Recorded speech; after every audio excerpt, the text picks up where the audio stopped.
In at number 5 we have Whispers Estate. The Whispers Estate was built around 1894, and between 1899 and 1901 is when Dr. George and Sarah White moved in. George was a successful physician and ran his practice from their home. The two adopted many orphaned children, and unfortunately several passed away in the house over the years. Some of the children they took in were troubled. Many of them passed away in the bedrooms and other areas of the home, and even some of Dr. White's patients have been said to have also passed while in the home. Dr. White practiced in the home for over 25 years, so it's probable but unknown how many over the years had passed in the home. In the early 2000s, the home underwent renovations and a lot of bizarre activity began. Many claim that lights would flicker on and off, footsteps would be heard stomping around on the second floor, and as time went on, the activity escalated. To this day, people reserve time to come and experience all this paranormal activity, and are encouraged to write down any experiences they had while in the home, and these accounts are posted to the Whispers Estate's official Facebook page. You can go through the page and find creepy photos people have taken that show demonic figures, ghost-like creatures, and even orbs. It's also pretty common for the guests to be scratched up by unseen fingernails or touched by an unseen hand. The estate earned the Whispers moniker after the numerous guests that experienced somebody whispering in their ear, somebody they couldn't see. Due to the amount of people who have passed at the home in its early days, it's like there are a number of different spirits that haunt the estate to this day. The Whispers Estate is known as the 4th most haunted house in the United States, but many who have visited believe it to be the most haunted house in the entire country. In at number 4 we have Rhodes Hotel. The Rhodes Hotel was established in 1893 and was named after the first owners, Clara and Newton Rhodes. The youngest child in the Rhodes family, Everett, passed in one of the second-story bedrooms after contracting tuberculosis at 18 years old. Soon after their daughter's death, Newton unfortunately died, and it's believed he had died inside of the house. After Newton's passing, Clara turned the house into a dual brothel and speakeasy. It's said that one of the ladies of the night, Sarah, still haunts her bedroom tucked behind the stairs on the second floor. After Clara's death, the family home was opened as a hotel in the late 1800s and was meant to house those flocking to East Central Indiana during the natural gas boom. It's even believed that John Dillinger and Al Capone stopped at the hotel for a stay after hitching a ride on a train to Indiana. Not only did the family pass in their home, but a preacher by the name of Lester Poor supposedly hanged himself in the attic during the time when the home was converted to a hotel. But many believe his death could have been a murder. Due to the hotel's rich history, many locals and visitors have experienced paranormal activity, and everyone in the town knew that many spirits that passed in the building still haunt it to this day. The hotel closed its doors in 1937 and the property remained in the Rhodes family hands but sat empty for more than 30 years. The hotel and its contents were eventually auctioned off and it landed on the National Register of Historic Places, and the hotel saw 3 owners before the Haleys took it over for restoration. The Rhodes Hotel was purchased by Clint and Linda Haley in 1995, and they heard rumors about the haunting of the hotel, but this didn't faze them. They were more worried about the work they'd have to do to restore the home. The Haleys claim that they didn't encounter any paranormal activity, but many find that hard to believe. The hotel was up for sale again in 2017 when a man by the name of Couch took it over for his charity.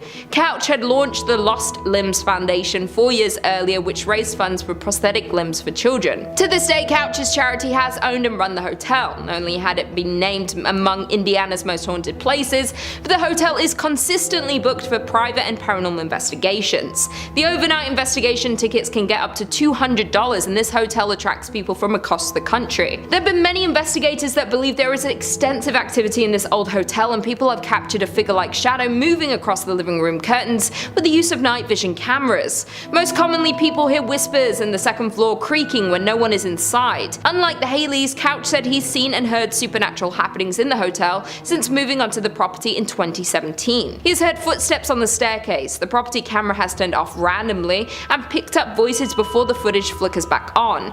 Once, while hosting an investigation, Couch said he witnessed one of many Victorian dolls left behind from a previous owner jump off of its chair. Number 3 on this list is Grès-les-Bains. This is a commune that is in the southeastern part of France. The reason why this town is so haunted is because of all the conflicts that have taken place there over the years. If you name any significant war that has happened within France, it's most likely that at some point or another, a battle was fought at this place. This has caused a lot of untimely death of soldiers and also the civilians who were living there. All of this death has left some spirits behind and made it so that this town is deeply haunted. Even though this is a town, the area that is most haunted seems to be located close to the castle at the top of this town. The reason that I say at the top is because this is a mountaintop village, and the way that this town is laid out has the castle right at the zenith. Therefore, everything is cascading down from this haunted castle that towers over the rest of the residents. There isn't one ghost who lays a rule to this town, but a collection of ghostly spirits. It's said that if you walk around the castle at nighttime, then many voices will start to speak out of thin air. Shadows will dance on the walls as if someone is around you, but once again there'll be nothing. People also report having a deep sense of uneasiness when they're in this area and feel unwanted. The ghosts here don't sound as dangerous as some of the other ones, but I still don't recommend checking this place out. Number 2 on this list is Chateau de Bagil. This is a castle that is located directly in the village of Bagil. This castle certainly isn't the most ornate in nature. It looks to prioritize functionality over beauty. This was largely because its main use was during the 100 Years' War, and the French wanted to make sure it wouldn't get captured by the British. This castle is very unique with its haunting. It's always haunted by one specific ghost, which I'm going to get into, but on one particular day of the year, this place goes off the rails with paranormal activity, and it's this event that has given the castle the title as the most haunted castle in all of France. At midnight on All Saints' Day, which is on November the 1st, it's said that a plethora of phantoms will fly out and circle around the tower of this castle. They will scream and wail and cause a major ruckus. People have also said that these wailings feel inherently sinister in nature, almost as if these ghosts are driving people away from this place. Reports have also said that chains can be heard smashing against the walls, and screams from below in the tower are heard as if people are locked up there. This event only takes place on November 1st at midnight though, and is now part of the lore and culture around this village. On a regular day, this castle isn't completely without ghostly apparitions though. The ghost of the master of the castle from the 11th century walks throughout in a bloodied outfit. It's said that he was murdered with a dagger, and that his spirit walks around to this day still holding that same dagger which killed him. Number 1 on this list is Chateau de Bagil. This castle is located in the Saint-Front-sur-la-Masse and was built in the medieval ages. It's decently well kept considering how old it is today. As with most castles that were built around that time, this one played a critical role in the 100 Years' War. It's said that it was fought over multiple times and retaken by both sides multiple times as well. Aside from its deep history, reports of a potential haunting have run rampant all throughout France. In fact, people were so convinced that a spiritual presence was living here that a team went to go investigate it. This group of paranormal experts went in and made some startling discoveries. They said that when they got there, the thing that they noticed and detected the most was the sensation of somebody touching their shoulder, as if somebody was right behind you and had their hand just on one of your shoulders. This went hand in hand with a sensation of burning. Apparently the burning didn't have them in pure agony, but they were all reportedly uncomfortable for sure. The temperature changes didn't stop there either, because it also got incredibly cold all of a sudden. Creepy noises, loud shouts, and a very guttural and deep moan that echoed throughout the castle were all things that this group had reported as well. Nobody knows who or what ghostly spirit is causing these occurrences, but it's clear that something isn't quite right about this French chateau. And coming in at number 5, we have the Hoton Mansion. Built in the 1890s in North Adams, Massachusetts, for the mayor himself, Albert Charles Hoton. This neoclassical revival style mansion sits on 172 Church Street. A family man, Albert was the president of Arnold Print Works, a prominent textile factory in North Adams. His wife, Cordelia, daughter Mary, and himself had owned and lived on the property right up until the fatal car accident which took the lives of the family in 1914. On an early summer morning, Albert and his family, accompanied by another family, Dr. and Mrs. Dutton and their daughter, and of course the family chauffeur himself, Mr. Witters, had decided to head out into the countryside for a leisurely drive, a drive that ultimately took their lives. Unfortunately, for everyone on that August 1st morning, after a steep turn, the car lost control and proceeded to screech off the road, resulting in a rolling fatal wreck. All the women in this tragedy losing their lives, with the men barely surviving from the multitude of injuries. On August 11th, just 10 days after the accident, without his wife and daughter, Albert mysteriously died in the home from what doctors think was a broken heart. It is said that 3 ghosts haunt the Hoton Mansion, including Albert himself, Albert's daughter Mary, and the driver, Mr. Witters. The mansion remained with the Hoton family until 1926 when Albert's daughter Florence and her husband sold the building to the Freemasons. This is when the spookiness really started happening. Through its multitude of use throughout the years, additions to this historic site were added on by the Masons, using it for ritual and spiritual purposes, making this story even weirder. Over the years, there have been countless paranormal witnesses claiming that the ghosts roaming the halls of the basement, Mr. Witters himself, guilt-ridden with the responsibility of the crash, and Mr. Witters took his own life shortly after returning home with injuries, and residents that have stayed at the site have claimed that the manly figure aimlessly rummaging through the basement is the driver himself. Among these claims have another spirit lurking in Mary's bedroom. It is said that overnighters have witnessed multiple bright lights and auras flying around the bedroom in the middle of the night. I wouldn't even step foot into this house, let alone set up camp and spend the night. No way. The Hoton Mansion remains a tourist attraction and hotspot for paranormal goers worldwide, and to this day is one of the most haunted and mysterious sites in all of Massachusetts. Number 4.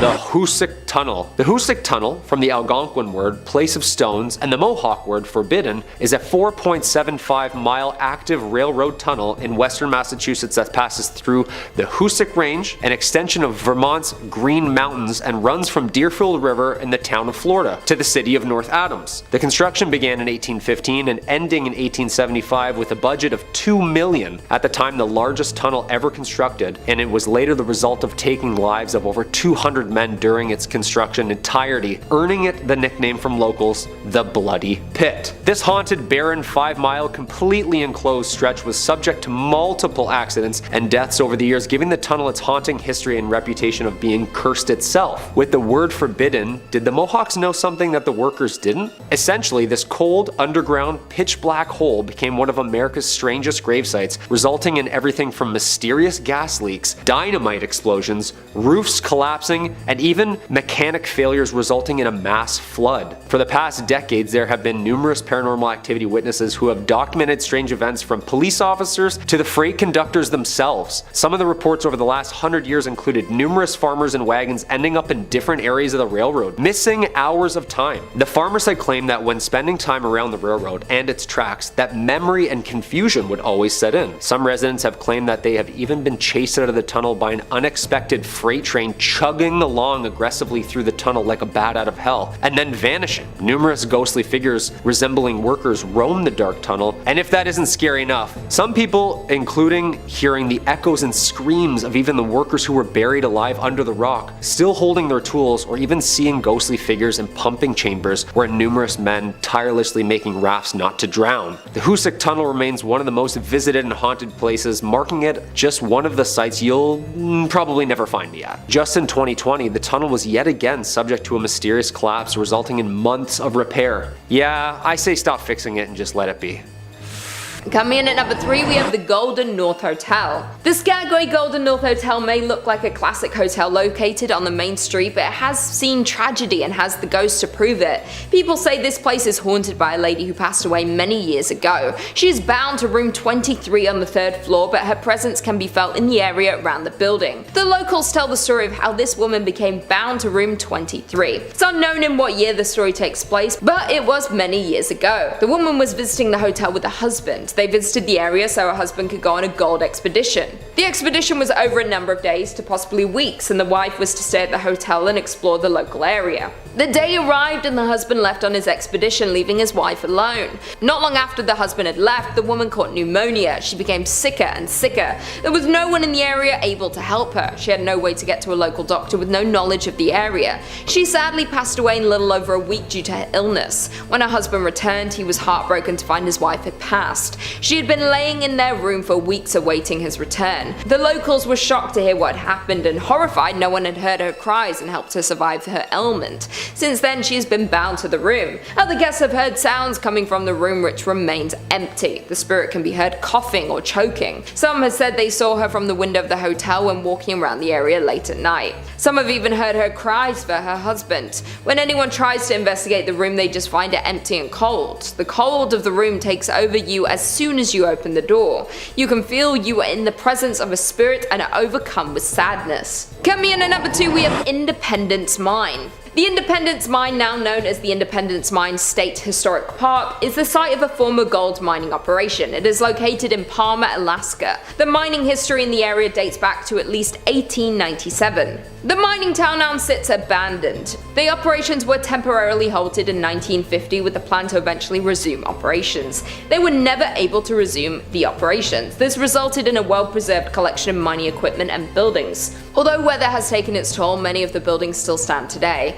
As we know, with many mines, there are often accidents due to the dangerous nature of the work. Parts of the mine would often collapse. The mine is now a big tourist site as a look into the life and work of miners in 1897. The visitors have reported a lot of paranormal activity while touring the facility. Almost everyone who visits the mine sees some form of activity there. There are many apparitions that appear. They walk around the mine as if they were doing their usual day's work. Some have even seen cigar smoke coming from certain locations. You can smell and see the smoke, but there are no cigars in the area that could be making the smoke. Tour guides have noted that they often have the feeling of being followed. They can feel themselves being watched each time they tour the facility. Some have even found footprints that don't belong to them or anyone in their group. Although there is a lot of paranormal activity in the area, tourists still come to see the remains of the mining town. The ghosts seem to be well intended. They may merely be echoes through time of the souls who passed here. As far as we know, there have not been any visitors who have been hurt during their visit. I would still be wary of visiting here though. Finally, in at number 1 we have At the White House.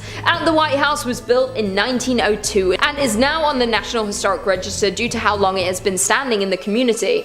It has had many issues since it was built. It was originally built as a hospital, then it was used as a daycare center, and today is used as a hotel. Any building that was used as a historic hospital has seen a lot of tragic passings. When the building was used as a daycare center, there was a tragic fire. The building caught fire in the 1980s. It was fully restored following this. During the fire, the young woman who owned and ran the daycare was trapped inside. After ensuring all of the children were safe, she became trapped and unfortunately perished. Since the fire, her apparition has appeared around the home. Most guests believe her to be a kind spirit, but she does bring on the feeling of dread and terror when she is in your presence. Guests at the hotel have claimed to be startled awake by the young woman standing at the foot of the bed. Once they wake up and become frightened, the spirit usually disappears. Workers at the hotel claim that she appears to show more interest in families with children. She reportedly had a love for looking after children, and even in death she wanted to ensure their safety during their stay at the hotel. It is unknown what room she was trapped in during the tragic fire, but there are numerous cold spots around the hotel. Others have heard faint screams and cries coming from certain rooms. She is hailed as a hero for saving all of the children during the fire, but guests are still frightened when greeted by her ghost in the early hours of the morning. Coming in at number 5, Silverbow Inn Bed and Breakfast. The Silverbow Bed and Breakfast is located in Juneau, which is the capital city of Alaska. The inn is more famously known for its bakery that was founded in 1898 by the original owner Gus Messerschmitt. This is the oldest bakery in Alaska, and some say it is the best. Although people travel from far to taste the treats and the bakers, there are reports of paranormal activity in the inn above. The original owner and founder of the inn reportedly still haunts the premises. The story goes that the owner loved his bakery and inn. He spent his whole life dedicated to creating the finest bakery. From the day it was built, he spent all of his time here. He loved welcoming the customers and ensuring everyone enjoyed their stay. Inevitably, having spent all of his time at the inn, he was here when he passed away in 1938. He was so dedicated in life, it seems his soul was tethered to the place in death. Since he passed away, guests of the bakery and inn have reported a lot of paranormal activity. The most commonly reported sighting is of Gus opening his shop early in the morning. People have seen a figure matching his description walking around the halls as he once did to prepare for his day. This is not the only thing that guests have noticed. Some people have reported knocking on their bathroom door. When they go to investigate who it is, there is no one there, but they have a feeling of being watched. Many believe this is Gus checking up on the guests. He also wanted to ensure everyone staying there was happy, and people believe this is a sign that he's still checking in on the guests today. Coming in at number 4, the Hotel Captain Cook. The Hotel Captain Cook, located in Anchorage, is notorious for its paranormal spirit, which has been nicknamed the White Lady. People often take ghost tours of the hotel, hopeful of a chance to meet this famous spirit. Although the origins of the ghost are mostly unknown, from her behavior it appears she passed away in the women's bathroom, or at least in the area which may have been home to something else before the hotel was built. The locals explain how she is bound to this place and is unable to pass on. She could possibly be cursed, as she seems distressed about her situation. Since the hotel opened, there was a lot of paranormal behavior in the area. She would break the glass of the mirrors in the ladies' bathroom or swing open the doors to scare those inside. The hotel management had to step in when one guest used the bathroom stall located at the very end of the ladies' room. While in the stall, she felt something fall around her neck and start to get tighter and tighter. The woman panicked and ran from the stall. As soon as she left the cubicle, the sensation stopped. Since then, the bathroom has been bolted shut as to stop this from happening to anyone else. She does seem to be mostly contained to this stall, but there are still paranormal happenings. Lights turn on and off on their own. No one has been hurt since the spirit was locked away, but I would still stay far away from this hotel. Unless you're looking for an angry spirit, this is a hotel that should not be on your list of destinations to visit. Although, my parents were there and it's fine, you know. They're Gucci gang. In at number 3 we have Bobby Spring Ranch. Located just outside the glitz of the Las Vegas Strip sits a plot of land that takes visitors to another time and place. That land is known as the haunted Bonnie Springs Ranch. Originally built in 1843, the ranch was used as a stopover for the wagon trains going to California. While in 1958 the ranch was renovated and opened to the public as a tourist attraction with stables, a restaurant and a petting zoo.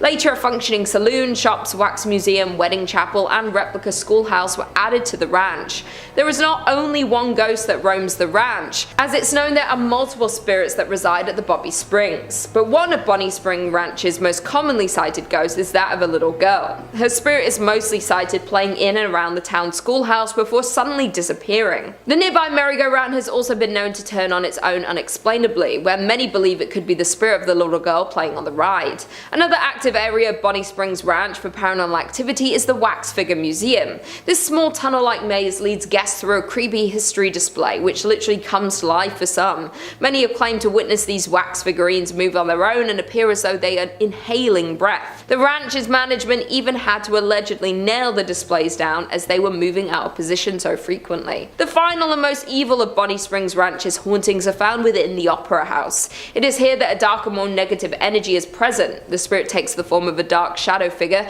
that follows people through the area and has even been captured in photographs. Disturbing the EVPs have also been caught in this area. In at number 2 we have Nevada's Governor's Mansion. From the outside, the Nevada State Governor's Mansion is a grand 2-story building. While inside on the first floor you'll find the grand entry hall, the reception room and the formal dining room. Though don't let its appearance fool you, as there are spirits haunting its grounds. The Governor's Mansion was completed in 1909 and the Governor Denver S. Dickerson was the first governor to occupy the residence. His daughter June is the first and only child ever born in the Governor's Mansion. The mansion is said to be haunted by June and her mother Una. Since their passing in the mansion, there has continually been paranormal activity reports in the household. The mansion is said to be haunted because former employees at the mansion have reported hearing cold wind blowing from an antique grandfather clock that also swings open periodically without assistance. Former First Lady Sandy Miller's brother-in-law is said to have seen the apparition of a woman in a white gown. The woman is believed to be Una Dickerson, dressed for the mansion's opening in 1909. And finally, in at number 1 we have Silver Queen Hotel. Located in Virginia City, Nevada, the Silver Queen Hotel was constructed in 1876.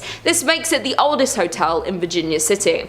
However, the Silver Queen Hotel is known for much more than just being the oldest hotel in Nevada. The main level of the property features an authentic 1870s saloon with one of the largest single-piece wooden bar counters and bar backs you'll ever see.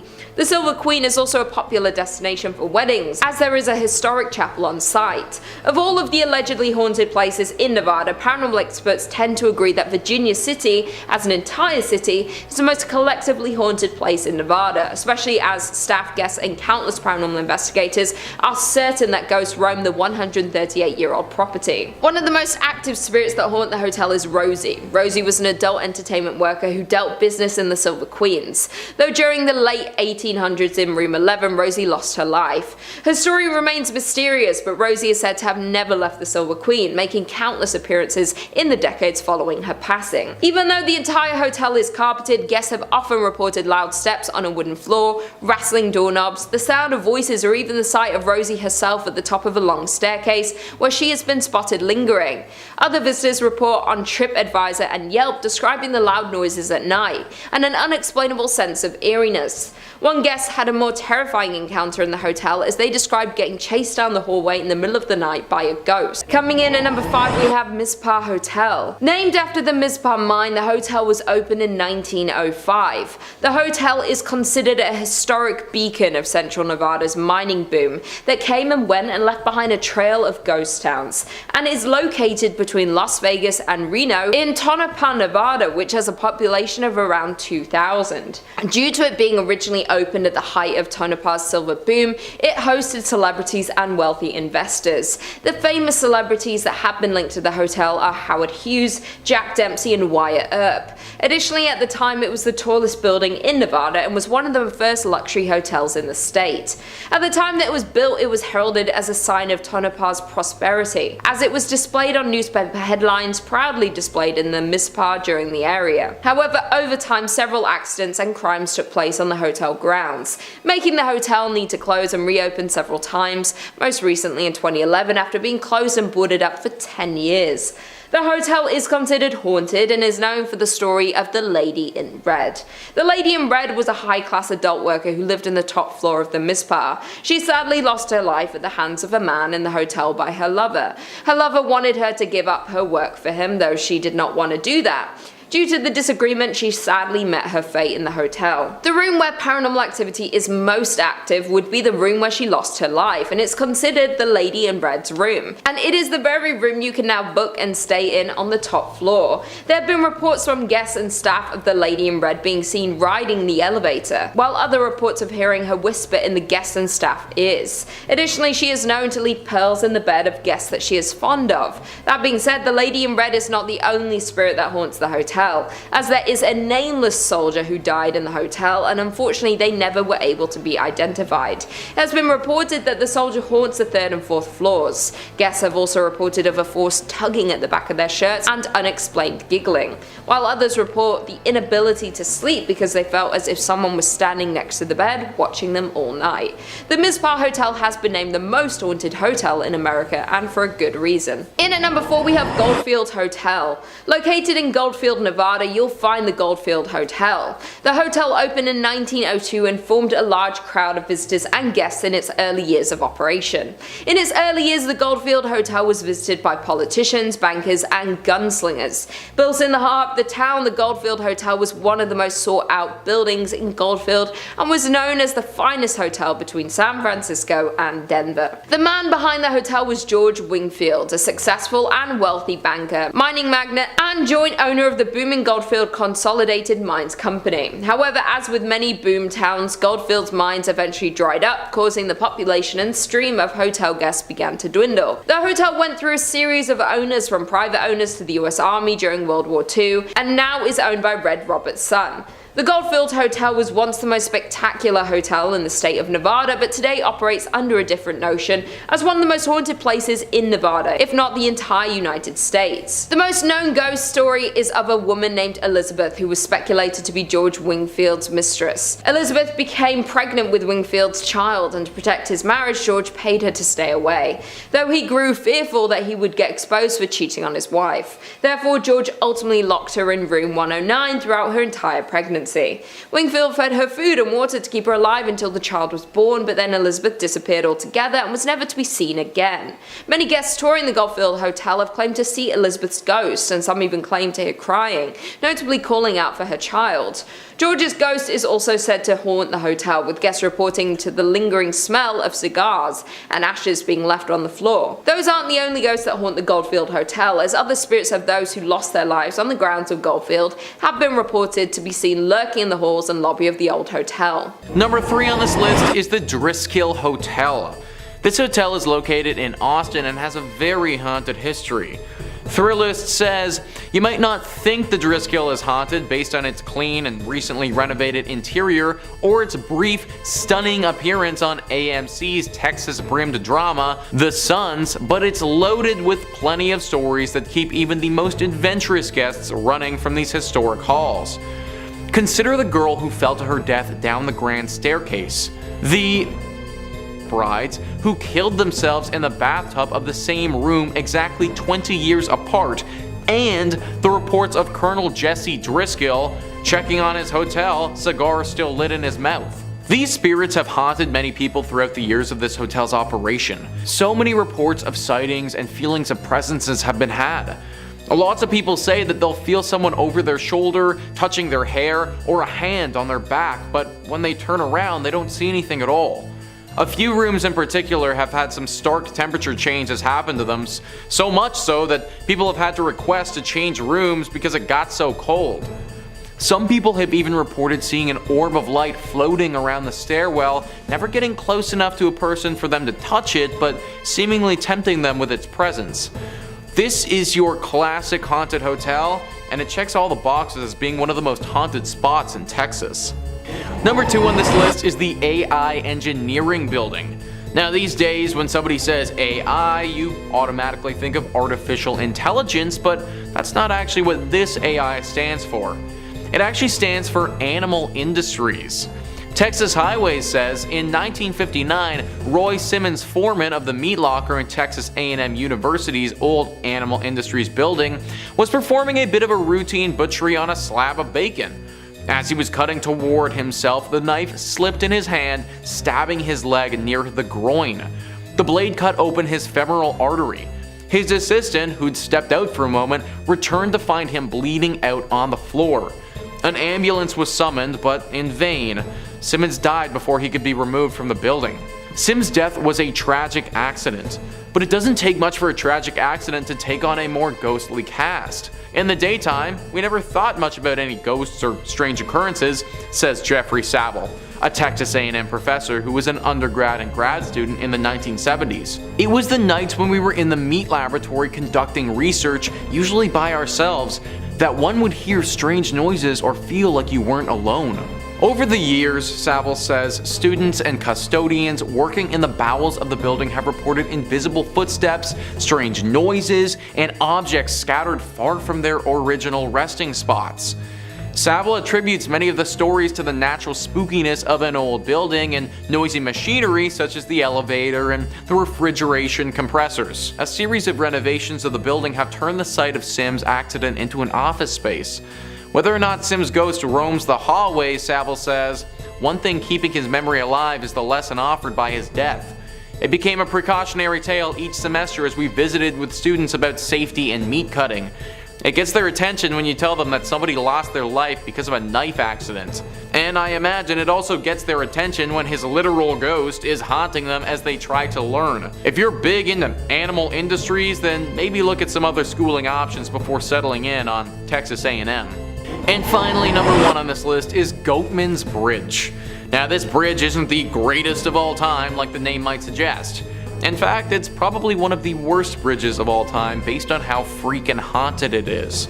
It was built back in 1884 and initially was used as a very popular spot to move cattle across. Over the years, a tragedy struck this bridge that has it being haunted by a dark and demonic spirit.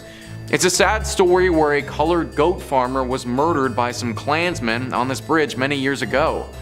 It's believed that the demonic spirit that haunts this place now is that of this goat farmer who was horribly wronged back then. Locals around this area do not go over this bridge at nighttime unless they really have to.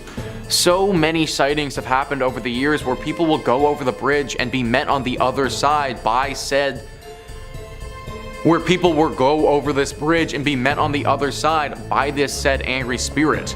He doesn't hold back against you either and will make you pay for the sins of others. Disappearances have happened at this bridge several times, and people have reported being attacked but managing to get away with their lives. If it's nighttime, then do not go anywhere close to this bridge because it may actually be the last thing that you ever do. Number 5 on this list is Woman Hollering Creek. The Woman Hollering Creek is a very scary and haunted place located very close to San Antonio. It's haunted by a very dangerous ghost of a woman. The legend says that a woman who was in a horrible marriage, one where her husband would sadly abuse her, started to lose her mind.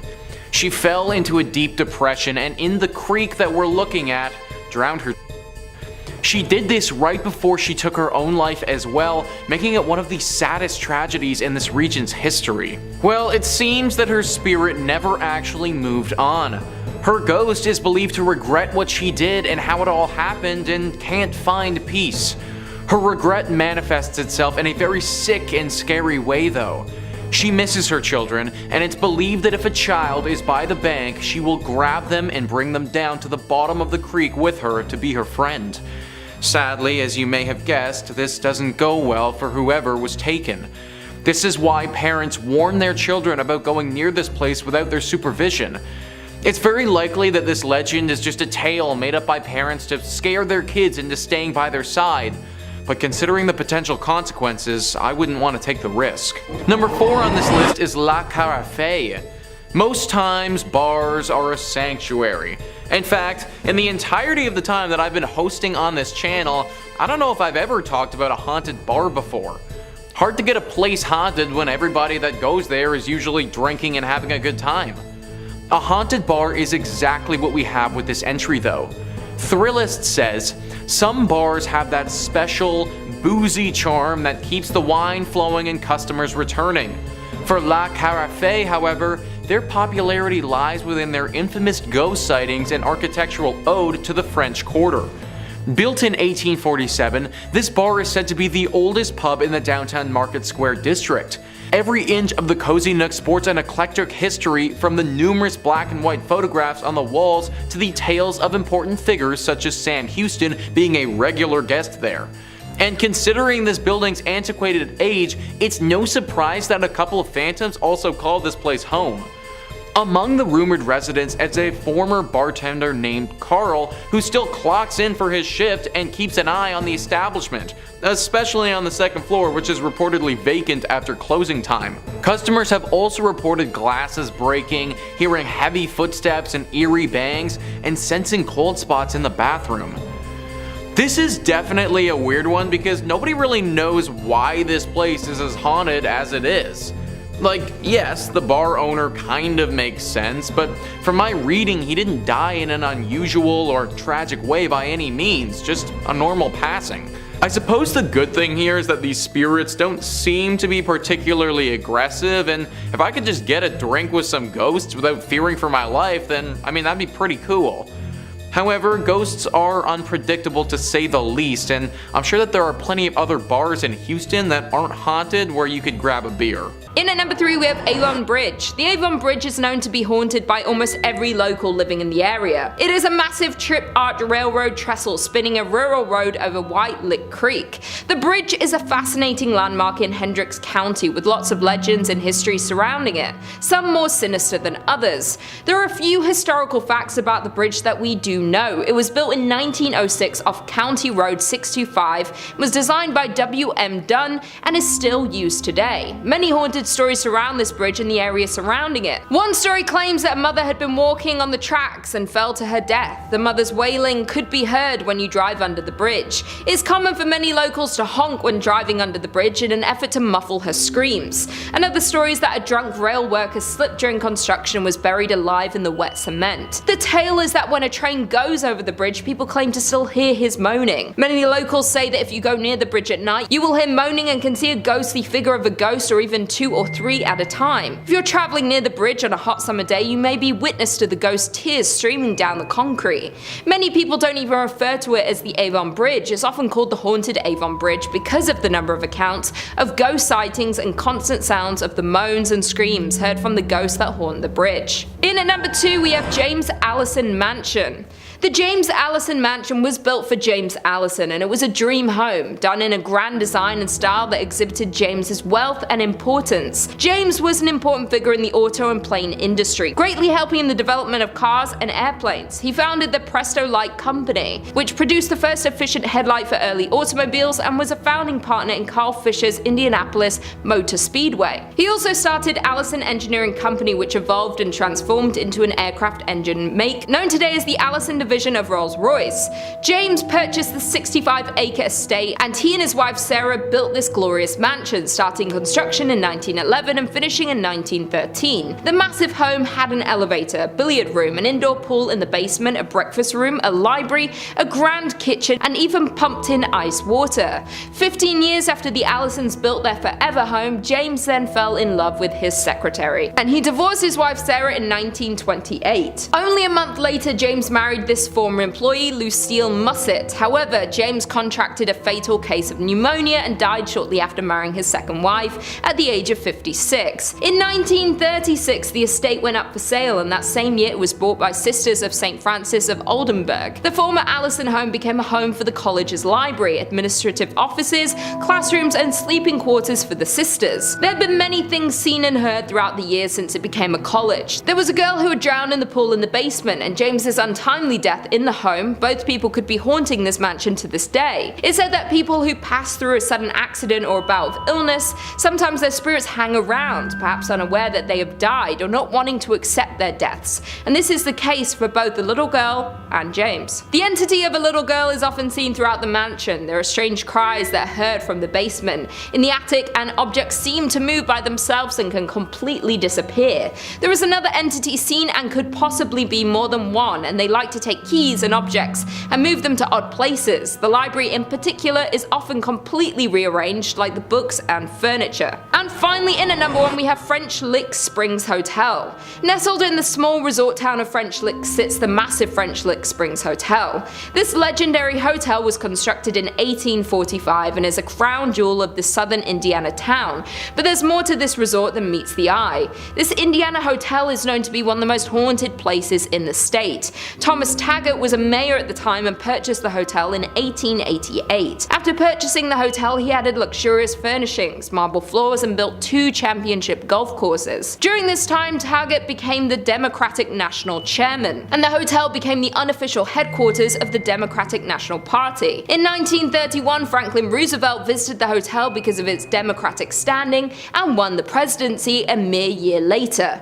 Over the years, the hotel and the work Taggart put into it made it one of the most prominent hotels in the area, and even ran the West Baden Springs Hotel out of the business. Unfortunately, in 1916, Taggart passed away, but according to local legend, his spirit has never left the building. Taggart died in 1916, but that hasn't stopped rumors of sightings of this famous hotel owner. Guests and employees frequently encounter strange and paranormal activity throughout the hotel, and they believe it is caused by Taggart himself. Many spot his ghostly figure near the service elevator and can pick up a strong scent of pipe tobacco. Others claim they witnessed his spirit riding down the hallway on a horse and making noise inside the ballroom. Some hear noises and others encounter his ghost, though usually both don't occur at the same time. Not only is Taggart's ghost living in the hotel, but there are also rumors of a former bellhop that lingers around the hotel. Many believe that he was a current employee until they saw old photos of him hanging on the wall, or were told no bellhops were on duty when people had encountered him. Employees and guests say that it's pretty hard not to encounter some sort of activity when you're in the hotel, and due to the vast amount of paranormal sightings are why it's considered by many to be the most haunted place in Indiana and one of the most haunted places in all of the United States. Number 5 on this list is the Molly Brown House. If you live in Denver, then there is no way that you aren't familiar with this haunted place. Thrillist says you've no doubt heard of the Molly Brown House and likely passed it on the street once or twice too. Molly Brown was a notable member of Denver's elite and perhaps known best for being a Titanic survivor, and despite allegedly living a relatively happy life, visitors to the museum and staff have reported quite a bit of strange happenings. Some have smelled what's believed to be husband J.J. Brown's pipe, or have witnessed lights off and on the fritz, and staff have reported furniture being seemingly rearranged. Sometimes figures can even be seen roaming the house. A visit is worth it alone for the history, but the potential for getting a bit spooked or walking into a cold spot is definitely an added bonus. We once again have one of those locations where no one has any idea why it's haunted, it just is. Maybe it's the connection to the Titanic that has got this place acting funky. Obviously, that was a very unnatural occurrence and took the lives of tons of people in a very sad way. So I could believe that the Titanic and the survivor of the Titanic plays some role into why this place is haunted the way that it is. Good news is that this isn't the worst haunting that you can run into. Like, yes, you will get a little scared for sure. You might smell something funny, or have a ghost pull something on you, or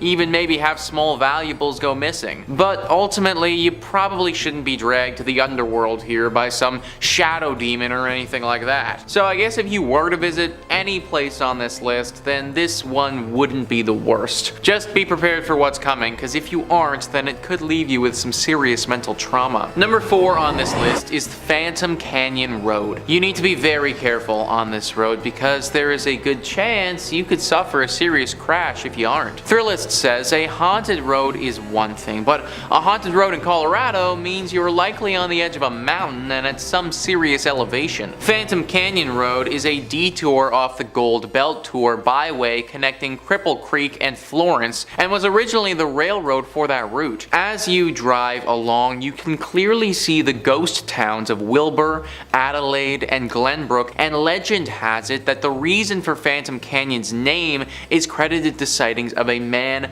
wearing a prison uniform walking along the tracks in the 1890s. The man supposedly had been executed at the Colorado State Penitentiary a few days earlier. So yeah guys, you better have your wits about you, because if you don't, this ghost might come out and startle the crap out of you, and then the next thing you know, you're gonna be face deep into a tree somewhere. It also just adds to the horror ambiance that you're driving past several ghost towns along the way. Like, of course, they just had to be on the side of the road as you're also getting stalked by this ghost prisoner. No one really knows what this prisoner wants with you, but let's face it, I can't imagine it's good. My dude was executed back in the day, so for one, what he did was probably pretty bad to warrant a punishment like that, and then secondly, he literally got executed, and I can only guess that his ghost probably isn't too pleased about that. Y'all need to be especially careful if you're driving down this road, because at any point this guy could pop out. Number 3, Boston Common. Most common fact about the Common: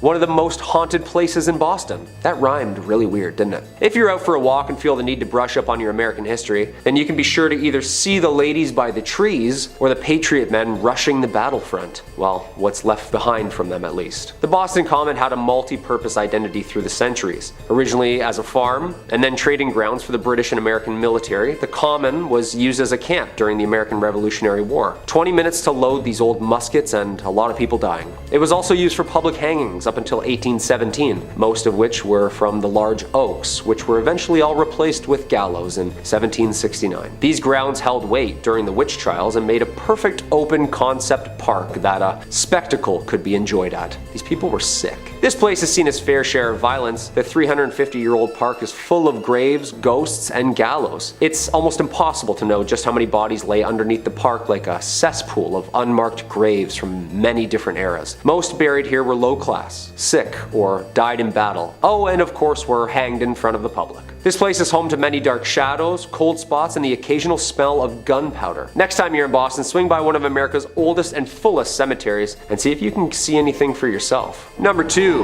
the Danver State Hospital. The Danver State Hospital, or also known as the Danver State Insane Asylum, was a psychiatric hospital located in Danvers, Massachusetts. It was built in 1874 and opened in 1878 on the isolated site in rural Massachusetts, which, fun fact, the judge who preceded the Salem witch trials lived on. That's bad karma already, isn't it? Despite being included in the National Registry for Historical Places in 1984, the majority of the building was demolished in 2007. At a cost of $1.5 million at the time, the hospital originally consisted of 2 main center buildings with housing for the administration, with 4 radiating wings on each side. The outermost wards were reserved for the most hostile patients. This was a prominent location where medications were being tested by the government, and the favored lobotomy was being fleshed out. When shock therapy failed to control the population, lobotomies started, and in 1939 the population of the hospital swelled to almost over 2,400 patients. A total of 278 people died at the hospital that same year. Neurology experts often call Danvers the birthplace of the prefrontal lobotomy. Ouch. Visitors to the hospital during these years reported lobotomy patients wandering around staring blankly at nothing, unaware of who they were or what they were doing. Large budget cuts in the 60s played a major role in the progression of closing the Danvers State Hospital, and with nicknames like Hell Hill Hospital and Lunatic Asylum, the hospital began slowly closing its facilities by 1985. The original hospital wards were closed and abandoned soon after. During the 80s, reports began to filter out of the hospital about missing teenage patients. The stories of ghostly figures and shadows in the windows were thriving. Are the ghosts of the lobotomized patients still aimlessly walking the realms of this now demolished hospital? What do you think? And number 1, the Bridgewater Triangle. Just a couple miles south of Boston is one of the most interesting and bizarre places in Massachusetts. I chose this as the number 1 spot due to not only the paranormal ghostly figures that have been seen across the vast plains, but 200 miles of connected weird events that will definitely catch our attention. It's named from the triangle shape. The paranormal events and phenomenon that occurs within these mapped lines includes as many as orbs, UFOs, Bigfoots, fairies, skinwalkers, alien hybrids, you name it, it's there. Well, possibly there. The towns of Raynham, Brockton, Norton, and Taunton are all subject to a universal head scratcher. In the 70s, there of course was a surge of UFO witnesses, at the same time several Bigfoot. Huh, that's interesting. Massachusetts just keeps getting stranger and stranger, doesn't it? Huge humanoid creatures, motherships, and landed UFOs have also been spotted and reported within this 200 square foot mile radius. Do you think this place is like a Skinwalker Ranch type of place? Maybe some motherships are trying to just reconnect with the Wi-Fi upstairs?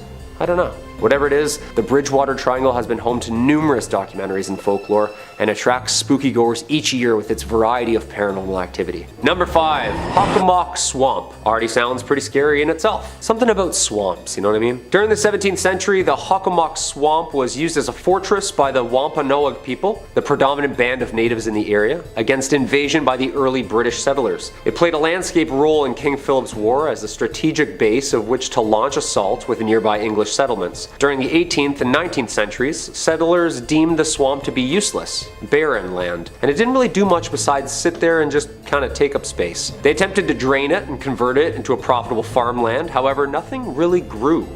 The natives of the region placed a much higher value on the swamp, however, for centuries. The first people had relied on hunting food there, riddled with fauna, and the swamp had gained an important legend and folklore among them as being a place where many things meet. They named it Hakok, the Algonquin term meaning place where spirits dwell, and that's exactly what people say they do. Dwell there. What makes this swamp so haunted is the different purposes it was used for. A cesspool for bones of the fallen. Some places are just more susceptible to violence and death over the years, and that reputation of spirits lingering is what's so heavy and cold about this location. Much of the swamp served a dual purpose as a sacred burial ground as well. The Hakok is occasionally referred to as the home of the Hobomok. The Wampanoag people worshipped and feared Hobomok, the chief deity of death and disease. Hobomok, composed of human souls of the dead, was known to congregate in areas like the Hakok Swamp. Thus the term and lore stuck. Yep, just a giant mud monster swallowing souls. Charming. There are many stories and legends that have become associated with this swamp and are even connected to the number 1 on my list. It remains a place of mystery and fear and apparently good frog catching. Number 4,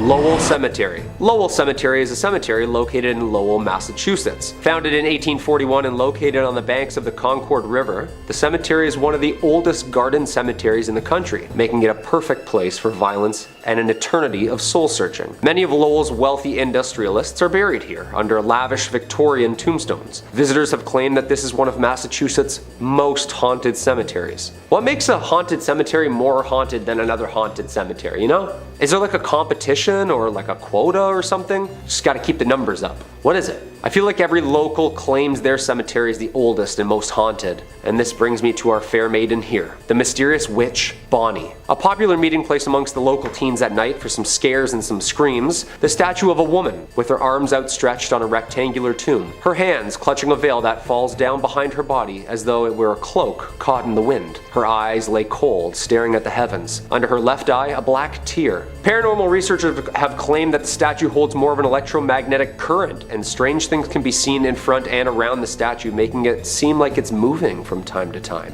Creepy. There is local lore that if you leave a coin or ribbon on the statue, then you'll get good luck, and in return, if you steal or take the items from the statue, the haunting whispers of bad karma will follow. Although research shows that this gravesite holds no actual sinister history, the ghostly sightings surrounding it are a hotspot within the cemetery. I bet at night under the moonlight this woman could be very terrifying. Number 3, the USS Salem. Planes, trains, and automobiles. Well, almost. A big boat. The USS Salem, a heavy cruiser built for World War II in 1945, was originally built for action. Its bold, aggressive architecture was one of the last, as it was more of a bluff to its opponents than actually a hero of war. In May 1949, War Departments handed the Salem's helm to Captain J.C. Daniel himself. The ship was built and updated with what was then the latest military tech and weapons, and it was meant to strike fear in whomever or whatever was in her way. Although the ship wasn't used in any action during World War II, it acted as a flagship, training operation, and main purpose as a threat to the naval enemy. It wasn't until the USS Salem had responded to the 1953 Ionian earthquake, or also known as the Great Kefalonia earthquake, as it hit the southern Ionian islands of Greece on August 12th, devastating the entire area. The USS Salem landed on Greek shores and acted as an improvised hospital and morgue, giving it its famous name, the Sea Witch. The ship was decommissioned shortly after its rescue and lays in Boston's harbor as a tourist attraction from all of its dark history. Some of the paranormal activities that arise on the ship include the Burning Man, who smells of rank death and can be seen in the mess hall where the bodies have been stored. Another famous apparition on the ship is the ghost girls who lurk the halls of the ship. Little ghostly figures can be seen and felt on the legs of tour goers. Some people claim that the ship is even home to hellhounds, an aggressive pack of ghostly creatures that roam the ship growling and scratching at closed doors. Yeah, the next time my dog scratches at my door, she's going up for adoption, I'm sorry. Number 2, the Lizzy Bordon House. This quaint bed and breakfast located at 230 2nd Street is home to one of America's most haunted and mysterious homes. The Lizzy Bordon House gets its haunt from an unsolved murder of Lizzy Bordon in 1892. One of the most infamous true crime figures known for her murdering of her father and stepmother with several blows to the head with a hatchet. Ooh, ouch. Although acquitted, the killings remain unsolved to this day. This case earned notoriety, and much that the popular local children's rhyme had been linked to this death. Lizzy Bordon took an axe and gave her mother 40 whacks. When she saw what she had done, she gave her father 41. That is horrible. On August 4th, 1892, Lizzy's stepmother of 27 was struck 19 times while her father Andrew was hit 11. Although Lizzy Bordon was acquitted and found not guilty, the dark history draws in crowds every night for its nightly tour of the premises. The Lizzy Bordon room, the infamous room where all of the murders took place, is the most requested and most popular for paranormal overnighters. And not only can you enjoy a lovely inclusive breakfast to yourself, but the nightly house tour, ghost tour, and ghost hunt attracts fans of horror every night of the year. Yeah, that's terrifying. And there's a jingle to it. I don't like that at all. And coming in at number 1, the Salem Witch Trials. We can't talk about haunted places in Massachusetts if we're not going to bring up the witch trials. And I'm not talking about Sabrina the Teenage Witches, or anything of cute of that nature. These famously documented witch trials need no introduction, and unfortunately lays way to one of the most horrific events based in truth. The site of mass hysteria and hangings of supposed witches took place here and occurred in colonial Massachusetts between 1692 and 1693. More than 200 people were accused of practicing witchcraft, or better known back then as the devil's magic, and 20 were ultimately executed. Eventually, the colony admitted the trials were a mistake and compensated the families of those convicted. Okay, yeah, sorry. I just thought when you sneezed, you didn't say bless you, so I already don't like you, so I figured you were a witch. I'm really sorry. Since then, the story of the trials has become famous in paranoia and injustice, and it continues to baffle researchers to this day. We all know the famous play written by American playwright Arthur Miller in 1953, The Crucible, depicting the mass hysteria and drama during these trials. This was the perfect time if you didn't like someone that a strategic and untimely sinister accusation led to the demise of thy neighbor. I saw Sarah Good with the devil. I saw Goody Osborne with the devil. Who else don't I like? I saw Bridget Bishop with the devil. Abigail. End of Act 1. Since the start of the trials and hysteria in North America, other European countries shortly followed with their own mass witch hunts, resulting in somewhere between 40,000 and 60,000 tried and executed for witchcraft. That's a lot of broomsticks. The Salem Witch Trials of Salem, Massachusetts is still one of the world's biggest hotspots for mystery and paranormal story. In at number 5 we have Palmer House Hotel. This hotel is not only considered the most haunted place in Minnesota, but to some it's considered the most haunted place in America. Located in Sauk Center, the hotel has been visited by paranormal activity investigators from across the country. Recently, the ghost hunter from the travel channel Ghost Adventures even investigated the hotel. A brothel that went by the name of the Sauk Center House occupied the current grounds of the Palmer Hotel, but the Sauk Center House burned down in 1900, and the Palmer was built in its place the following year. The Palmer Hotel was established in 1901 and is notorious for its permanent ghost residence. The most reported ghost in the hotel is named Lucy, who resides in room 17. Legend has it that Lucy was an adult worker that frequented the past building of the Sauk Center House. Though Lucy endured a terrible accident of losing her life at the hands of one of her clients. Even though this happened in the building, the Palmer Hotel can't seem to get rid of the spirit of Lucy. The ghost of Lucy is said to dislike men by slamming the room door of male guests. Some reports her slamming the room door so hard it rattles the artwork on the wall and aggressively drops the temperature. During a recent investigation, a Chicago ghost hunting outfit allegedly recorded a temperature of -1 degrees Fahrenheit during their stay. Additionally, there was a couple staying at the hotel that reported a horrifying ghost encounter in room 17, where the wife woke up in the night and suddenly saw a lanky man dressed in 1920s clothing standing at the foot of the bed. Other active areas include the bar in room 22, home to a spirit named Raymond, rumored to be Lucy's manager. One employee of the Palmer House Hotel has confessed that their favorite paranormal experience is when guests complain about how noisy the people above them are, even though they are on the top floor. The ghost encounters and paranormal activity is so frequent at the Palmer Hotel that the current owner, Kelly Freezer, didn't believe in ghosts, but this changed when she became the owner of the hotel. In at number 4 we have the Soap Factory. The Soap Factory was at its peak during the soap boom of the 1880s, though now the factory has been left abandoned. The Soap Factory is one of the oldest factories in Minneapolis. While the process of making soap required lots of fats, lie in extremely hot temperatures, therefore it wasn't the most glorious or safest workplace in its day. Furthermore, the fats came from animal carcasses, thousands of them. The flow of blood and skin leaked into the Great River next door in the turn of the century. The building's smell of flesh made it a hot spot for stray dogs that the city paid to be rounded up and sent to the end of their life. If that's not creepy enough, there are legends regarding malpractice taking place at the factory, with animal fats from local restaurants taken to be made into soap. And there were also rumors of child labor at the factory, but whatever you choose to believe, there is no denying that the site contains negative energy. Now the basement of the abandoned factory is used for haunted tours. The tour is so scary in fact that guests have to sign a waiver and have to be 18 to go on the tour. Number 3 on this list is Central City Masonic Cemetery. Of course we had to have a cemetery on this list. No haunted place list would be complete without at least one of them. Thrillist says, founded as a mining town in the late 1800s, Central City is now known as a destination for those looking to head to the hills for a gambling fix in the casinos that now dot the area. But one thing hasn't changed. The woman in black who twice a year appears in this hilltop cemetery above the town. Known as the Columbine Lady, she comes to visit the grave of John Cameron, a prominent former resident of Central City who died in 1884. Some believe she is his fiancée, appearing to leave flowers for her lost love on November 1st, the anniversary of Cameron's death, and April 5th, a date for which the significance remains a mystery, much like the woman herself. This place is safe to go to if, of course, you do not go during these times. She's been coming for a long time, and anyone who tried to interfere with her has had to pay the price. Now, people kind of suspect that she was in a relationship with John Cameron, but there's also another theory. Many people think that John actually wronged her in his life, and that this woman in black comes twice a year to double check that John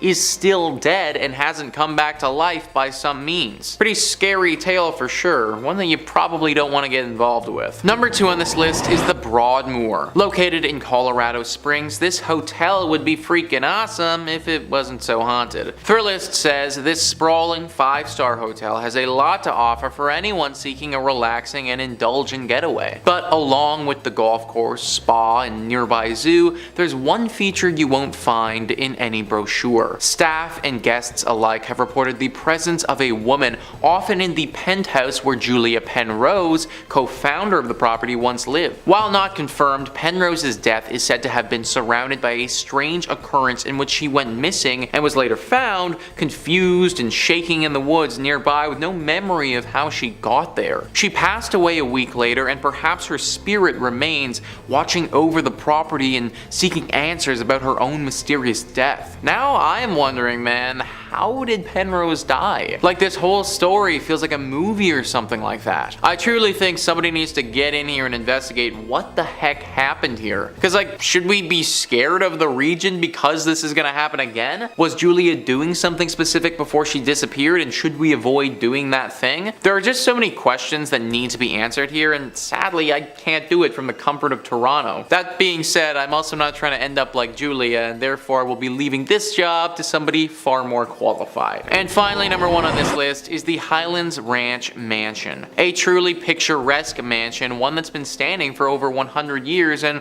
one that's home to a ghostly spirit. Thrillist says this sprawling stone mansion, built in 1891, is often rented for weddings and events due to its impressive structural beauty and picturesque prairie views. But it's also a historic property and somewhat of a museum of the times, with a bit of paranormal activity sprinkled in. The ghost of Julia Kistler, daughter of F. Kistler, who bought the property in 1926, is said to haunt the home, with visitors and staff alike reporting hearing a woman's sobs, seeing a silhouette figure moving about when the mansion was otherwise vacant, and lights sporadically turning on and off. I don't know about you guys, but during my wedding ceremony, I want to hear beautiful sounding music, not the sobs of some ghost woman thing. Apparently she's crying all the time, and this woman's emotions are not something to play with. There's a story where once several children were playing around here. There was a wedding ceremony scheduled here for later that day, and the children were off doing what kids do before the proceedings got underway. They ran into this ghost crying, and then they started to make fun of her. They were rude and definitely unkind, but they also didn't deserve what she did next. It's said that in a fit of rage, she flew inside their bodies and possessed each and every one of them for a short time,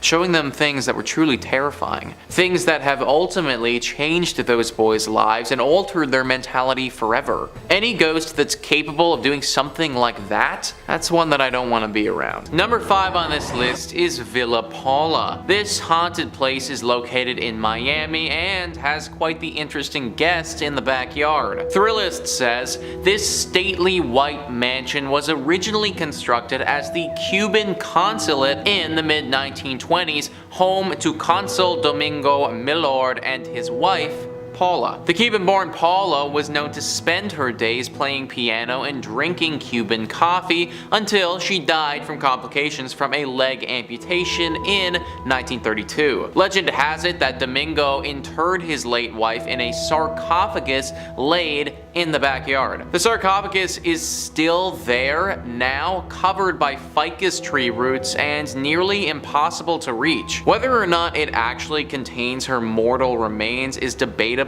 at best, but reports of her ghost persist. It's said her ghost is in different rooms there, says History Miami's Dr. Paul George. People who've lived at Villa Paula since have had existential kinds of experiences. Among them, phantom coffee smells and piano playing, a one-legged woman roaming about as well. So there is a literal sarcophagus just chilling in this person's backyard. Can you imagine having that just show up on the house listing? I'd be like, no, we are not okay with that. I'm kind of surprised that no one has gone to go deal with the sarcophagus before. I mean, you can't just leave this thing down there like that and expect the ghost to just go away. I would imagine that Paula's spirit is probably tied to the sarcophagus, and in turn it's tied to the area. Granted, I do kind of understand why no one wants to dig it up. Think about all the crazy stuff that's happened with the pyramids. You dig up this sarcophagus and you might end up being cursed for life, which is obviously something that nobody wants. But now we're left in this awkward place where we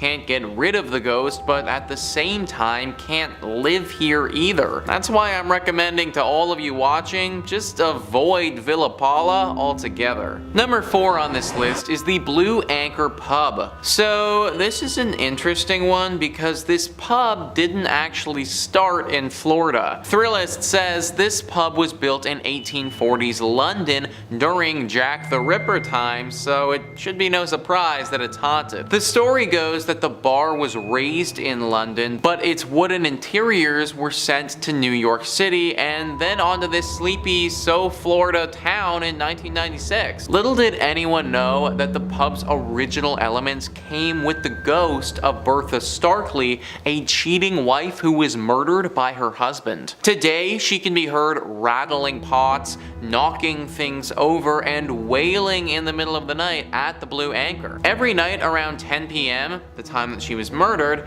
Bertha likes to remind everyone she's still here, so the current owners ring the ship's bell to scare her away. So, first thing, I've never actually heard of that before, where they take a building from one continent and then just decide to move it over to another continent. This bar must look pretty cool on the inside to go to all that trouble though. Obviously this was a bit of a mistake and everyone would have been better served if we relocated this thing straight to the dump. Bertha doesn't care if it's in London or America or anywhere. As long as the structure of this pub is still intact, her ghost will still be floating around, which makes it very hard to enjoy a night out at this place. Like imagine drowning several pints, going to take a piss, and then getting ambushed by some 1800s ghost in the bathroom with your pee-pee hanging out. Like, I don't know if I'd ever be able to recover from that, folks. In at number 3 we have First Avenue. Located in downtown Minneapolis, the building, which is now home to this nightclub, has a rounded front, is painted black, and has white stars on its sidewalls with the names of many of the musical talents who have done shows in one of these 3 event rooms found inside. Before it was famous for being a nightclub, the First Avenue was a Greyhound depot. The First Avenue legend has to do with the building's former self, the Great Art Deco Greyhound Bus Center that opened on 7th Street in 1937. The story goes that a young woman went to the station to meet her boyfriend who was returning home from World War II. When she was informed that he had died in combat, she ran into the restroom and ended her life due to heartbreak. In recent years, multiple First Avenue staffers have reported seeing a ghost in the washroom. The ghost has been reportedly described as a woman always in a green army jacket and sometimes seen dancing at the club along with other ghosts. Legend says that many homeless people died in the bus station as well, and they can be seen dancing with the women. There have been reports of another spirit haunting the nightclub. The staffers nicknamed this spirit Slippy, while this particular ghost is said to make a balloon appear from nowhere which then floats up and down the staircase on its own. Dave Schrader, paranormal investigator, visited First Avenue to assess the paranormal activity in the building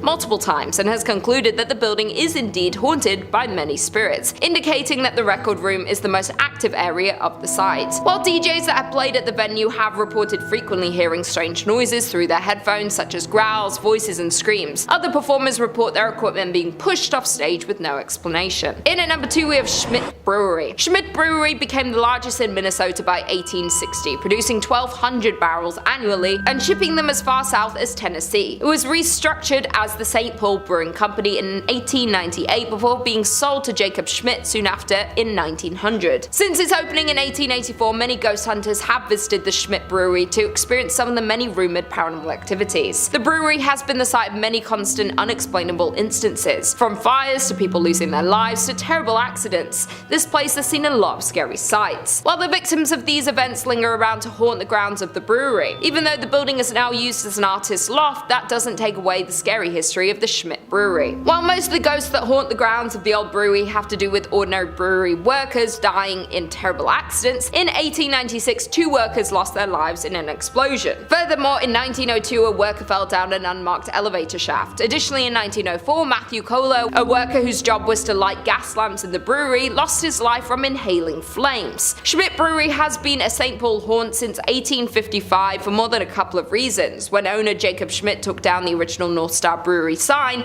replacing it with his namesake, Jacob Schmidt Brewing Company. The entire brewery burned down a year later in 1900. Plenty of other bad luck would also follow on the grounds of the brewery, suspected due due to the tragic death of many workers of the brewery. And finally, in at number 1 we have Four Pals Restaurant. Known as the most haunted restaurant in Minnesota, the Four Pal has a tragic story. Located in St. Paul, Four Pals was a high-end restaurant located in Irvine Park, and the restaurant is a beautiful Victorian mansion. Sadly though, the restaurant is now permanently closed. The dark stories about Four Pals Restaurant hint that the historic mansion is seriously haunted. As the story goes, back in the late 1800s, Joseph Four Pal had an affair with the mansion's maid, Molly. It was not long before his wife discovered this relationship and love for Mary. Therefore, the wife became extremely jealous of the servant and assigned Molly to do chores that would keep her away from the bedrooms and away from Joseph. Molly became pregnant and Joseph ended the affair, but Molly was so distraught about the whole situation that she ended her life. According to reports, she ended her life in the attic. Joseph was upset when he heard the news about Molly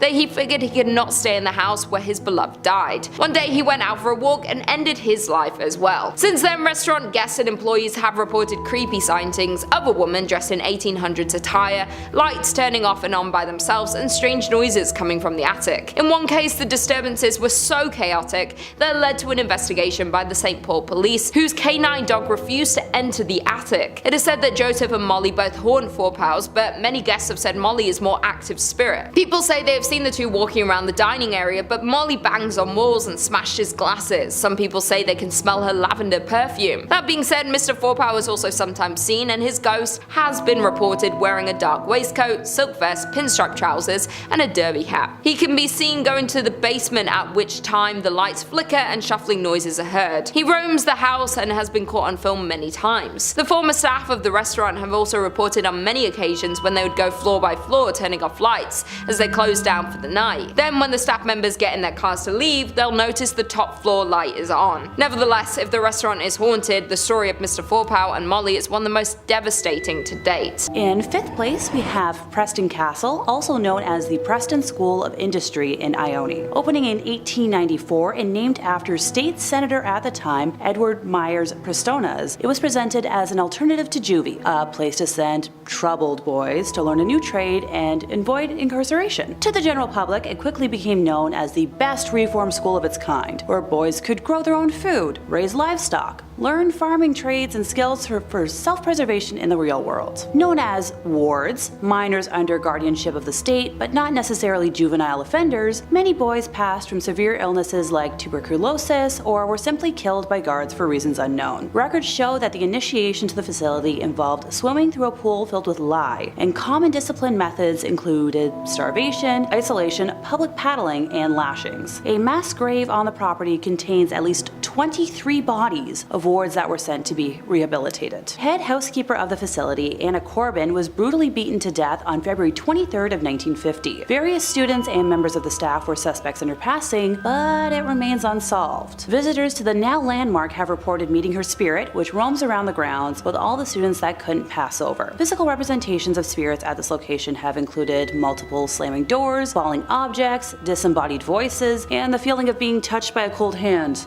All common pranks that are meant to terrorize and discombobulate. In 4th place, we have the Los Coches Adobe in Soledad. Before the establishment even broke ground, back when the area was used primarily for mining, over 30 miners perished in a soil collapse, and visitors to the area have since reported hearing their cries for help from the now abandoned mine shaft, while feeling pressure on their chest and back as if they were being buried alive. The adobe itself is located on the site of Highway 101. The building being originally built in 1843 to be used as lodging for workers in the area. Between 1872 and 1886, Soledad served as the terminal station for the railway that connected to San Francisco. Legend says that the owner of the inn was responsible for ending the lives of multiple folks who stayed there, especially near the end of the inn being in use, by entering the rooms as they slept and slitting their throats before stealing their riches in an attempt to keep the inn, well, afloat. Other spirits spotted on the property include, but are not limited to, a man hanging from a tree swaying in the wind, and a woman sitting while holding a pointer stick, with her mouth moving as if she's yelling at whoever spots her. It is reported that the wall between the living and the dead is so thin here that people who have stayed in recent history reported having the walls and surroundings inside of the building changed them to match the settings of the once deadly inn before their very eyes. Those who have opted to go so far as to stay the night have often woken up with handprints on their chest or throat, a remnant of what came before. Number 3 on this list is St. Augustine's Lighthouse. Ah yes, the haunted lighthouse, a true classic. Thrillist says St. Augustine's iconic lighthouse is a Florida landmark built in 1874. But climb up its 219 steps, and it's not just the views that will take your breath away. First, there's the ghost of Joseph Andrew, the original lighthouse keeper who fell to his death while painting the 165-foot tower. Then there are the Pity's 2 daughters who were playing with a building cart when it broke loose and slid into the nearby bay, drowning them both. While the girls giggle and run up and down the lighthouse steps, Joseph has been reported smoking cigars at the top of the lighthouse, keeping watch over his forever home. You know guys, if I had to be a ghost, then being Joseph wouldn't be the worst. I get to look out at the pretty scenery at the top of my lighthouse where hardly anyone bothers me, and I get to smoke cigars all day. Like, obviously I wouldn't want to be a ghost, but if I had to be, then this wouldn't be that bad. Either way, I'm not a ghost now. I am very much a human being, and if I want to stay a human being, then I recommend avoiding this place. It can obviously be very jarring to see 2 little ghost girls running around, and even though all of these ghosts are supposed to be pretty chill, we know that the paranormal can be unpredictable. I'm sure that there are tons of other non-haunted Florida lighthouses around if you're really pining for a good view. Number 2 on this list is Fort East Martello. If you don't like dolls, then you really won't like this one, guys. Thrillist says if there is one rule all Floridians follow, it's do not mess with Robert the doll. The 4-foot figurine has terrorized anyone who hasn't taken him seriously since he was gifted to artist Robert Jean Otto in 1904. Otto blamed any mischievous act around him on Robert the doll, effectively coining the oft-repeated Robert did it mantra. The doll currently holds court inside Fort East Martello, where he lives inside a glass case surrounded by a constant soundtrack of haunting xylophone music. The room evokes a heavy air immediately upon entering, and the walls are papered with apology notes from cocky tourists who've dared cross the world's most haunted plaything. Even the Prince of Darkness himself, Ozzy Osbourne, felt Robert's wrath when he suffered a series of health mishaps shortly after dissing the doll on his reality show. I don't like dolls, folks, especially the haunted variety, so this entry obviously had to make the list. Clearly it curses you after you see it because people literally have to come back here and ask for its forgiveness. I don't know if the notes work or not, but I guess that's all you can do when you're dealing with a haunted doll. Hopefully this doll can just chill out and stop haunting people, but in the meantime, I just flat out avoid going to this place in Florida altogether. And number 1 on this list is Casa Monica Resort and Spa. It really sucks that this place is so haunted because it's truly beautiful. Thrillist says St. Augustine's fanciest hotel is also its most haunted. In fact, this 5-star Mediterranean revival haunt is a hotbed of spectral activity. Children are heard running along the 4th floor, but no one is there. The radio in the Ponce de Leon suite randomly comes on, but no one's there. Guests of room 411 wake up to people staring at them, but no one's there. But it's the 3-story Flagler suite high in the tower that's most haunted. Maids have seen a child's handprint appear on the 1st floor bathroom mirror, and after knocking, one heard a man say, "We've been expecting you," from an empty bedroom. Its spookiest claim to fame, however, is the male ghost staring out of the top tower window. He's believed to be the ghost of one of 2 people, either Franklin Smith, the architect who built the hotel, or Henry Flagler, the man who purchased it. I personally don't care if it's the architect, the man who purchased it, or God. Anyone who says, "I've been waiting for you as I enter an empty bedroom," It's not the type of individual I want to be around. Also, where are these children coming from and what are those sounds? Okay, so you want to tell me a scary story where the architect of the building fell in love with his work and then when he died, his ghost stayed here. Alright, fine, I can buy that, I can believe that, but like, what are the children doing here? What do they have to do with this place and the architect? Maybe this is just one of those spots where it doesn't matter what happened here, it doesn't matter what will happen here in the future, it's just always destined to be haunted. Number 5 on this list is the Trans-Allegheny Lunatic Asylum. Operating from 1864 to 1994, this asylum, like most of the entries on this list, has certainly been through the ringer. This place was meant to only house 250 people at its max, but on many occasions had over 2,400 people residing here. Everyone was crammed in like animals, and considering this building was never meant to see this many patients at once, the living conditions were pretty horrible. Whenever you cram that many people into a small space together, especially an asylum, some pretty nasty things will go down as well. Several murders have taken place here over the years, along with incidents of patients and workers taking their own life. The haunting of this location was pretty progressive and didn't come on all at once. Reports date back to the early 1900s and got increasingly more frequent as time went on. Eventually it became clear by the later 1900s that this was no longer a usable space and they needed to move on. This is why it shut down in 1994 and has no medical purpose at this point. In fact, now the only thing that it has is ghost tours. The owner of this place know the legends are far stretching with this asylum and intend to make a profit on it. The ghosts are decently friendly here, or at least for the most part aren't dangerous. However, there have been a few instances where individuals have been scared to a point of serious and significant trauma. If you do plan to go here, then make sure you have a thick skin and aren't frightened easily. Number 4 on this list is Haunted Harper's Ferry. Harper's Ferry is a small town in West Virginia that honestly looks like something out of a storybook. It's comprised of roughly 100 19th century restored buildings. As you can imagine, it's a very quiet town and there isn't too much of a big city vibe going on here at all. This place wasn't always quiet though. In the American Civil War, this town played a pivotal role and was fought over multiple times throughout the years. People believe that it was through the death during the Civil War that this place has developed an affinity to spirits. Deborah Block says, at the nearby True Treats historic candy store, chocolate and other candies are brightly lit on tables and in baskets. The cute and welcoming shop is popular with visitors, hardly seeming like a place where a ghost would want to hang out. But store manager Tara Dockman, known as the Ghost Lady, in town for her sensitivity to paranormal activity, says there are 2 ghosts who frequent the store, and she even knows one of them by name.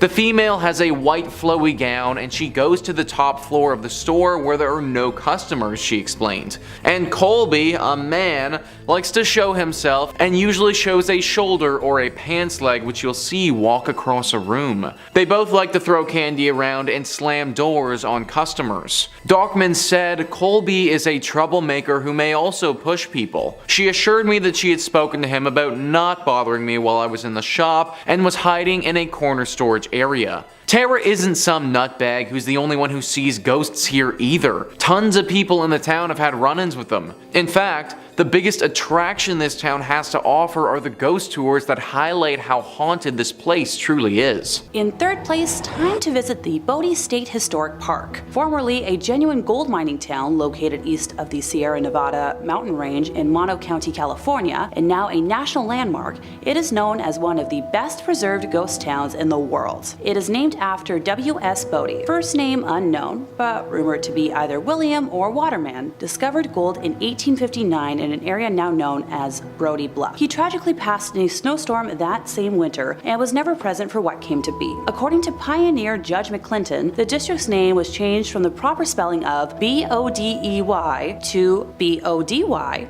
Body, and then a few other phonetic variations, to eventually become Bodie after a painter in the nearby boomtown of Aurora lettered a sign as such. You know, an accidental typo that stuck through history. While the output from the mine is largely insignificant in terms of mining history, the violence and early endings to lives tell a different story. A particularly harsh winter between 1878 and 1879 claimed hundreds of lives, with many others perishing from fallen timber and explosions underground. Bodie as a town grew to have a reputation for violence and lawlessness, and unlike other mining camps at the time, killings were daily events. Robberies, stage holdups, and fights happened at such a frequency that no complete record could be kept. Reverend F.M. Warrington would describe the area in 1881 as a sea of sin lashed by the tempests of lust and passion. The first of 4 mysterious fires tore through the business district in 1892, the next destroying the town mill in 1912, and yet another destroying the same mill again in 1898. The last of the unknown fires demolished most of what was left of the now ghost town in 1932, taking way too many lives too soon in the process. When the last producing mine shut down after 1945, very few people were left living in what was left of the town, and all eventually met untimely ends. One man shot his wife unprompted, and 3 other men from the town took it upon themselves to take his life for that act. According to historians, the ghost of that man would visit the 3 men after his passing, shaking his fist and appearing as if he was cursing them out. Those men soon died of mysterious diseases and illnesses. Visitors to the area have reported meeting spirits that leave them feeling suffocated, seeing doors open and close on their own, and rocking chairs that may or may not have a menacing older lady staring them down, or even the empty chair rocking on its own. Nowadays, Bodie may be a tourist destination, but if you remove anything from the land, even so little as a pebble, you'll be cursed with remorse and tragedy. The park keeps a logbook of all letters and items returned to them, with each thief writing an apology note to Brody for what was taken. The curse is upheld by the ghosts of residents past who guard against thieves and protect the town's treasures. Coming in second place, we have the Cecil Hotel in Los Angeles, which was renamed to the Stay on Main in 2011. Cited as one of the inspirations for American Horror Story, Hotel, its history includes multiple deaths by a single hand and more unexplainable horrors. The first documented end of life at the Cecil occurred on the evening of January 22, 1927, when Percy Ormond Cook, age 52 at the time, shot himself in the head while inside his hotel room after spending over $40,000 in an attempt to woo back his estranged wife and an attempt to buy happiness. The next death that was reported was in 1931 when a guest, W.K. Norton, passed in his room after taking poison capsules. Too many lives to list were self-taken at the height of the Great Depression in the 40s and 50s. In 1947, it was claimed that Elizabeth Short, otherwise known as the Black Dahlia, was spotted at the hotel days before her gruesome and unsolved end of time. On the topic of unsolved deaths, we move ahead to 1964, when a retired telemarketer named Pigeon Goldie Osgood, who had been a well-known long-term resident at the hotel, was found brutally ended in her room, with said room having been ransacked. In the 1980s, the hotel was home for a few weeks to repeated ender of lives Richard Ramirez, nicknamed the Night Stalker. It's assumed that he engaged in most, if not all, of his killing spree while staying there, being convicted of 13 deaths total in 1989. A copycat of his, Jack Unterweger, stayed at the Cecil in 1991 and was responsible for the strangulation and death of at least 3 women of the night. The most recent death reported took place in 2013, when surveillance footage of Canadian student Elisa Lam behaving erratically in the hotel's elevator went viral. The video depicts Lam repeatedly pressing the elevator's buttons, walking in and out of the elevator, and was recorded shortly before her disappearance. After 19 days of being missing, her naked body was discovered in a water supply cistern on the hotel roof, following complaints from guests of odd-tasting water and low pressure. And finally, in first place, we have the famed Winchester Mystery House in San Jose. It all began in 1881, when the passing of Sarah Winchester's mother, father-in-law, and husband, William Winchester, of the famed Winchester Repeating Arms Company, passed away in quick succession, leaving her with a very large inheritance, assumed to be around $20 million, which would amount to roughly $561.6 million today, and a 50% stake in the company, making her one of the wealthiest women at the time. After living in Connecticut for the majority of her life, a combination of an arthritis diagnosis and meeting with a medium convinced her to start a new life in California. She believed her family to be cursed by victims of the Winchester rifle, and began began construction on what was originally a 2-story, 8-room farmhouse, which she purchased in 1886. She and her late husband shared an interest in architecture, and after dismissing all of the architects she originally met with, decided to do all of the home planning herself. She was known to rebuild and abandon construction if anything didn't meet her expectations, which resulted in a maze-like design. It is believed that said maze-like design was mainly intended to confuse and keep spirits from harming her and what was left of her family. According to paranormal investigators Mary Jo Ignofo and Joe Nickel,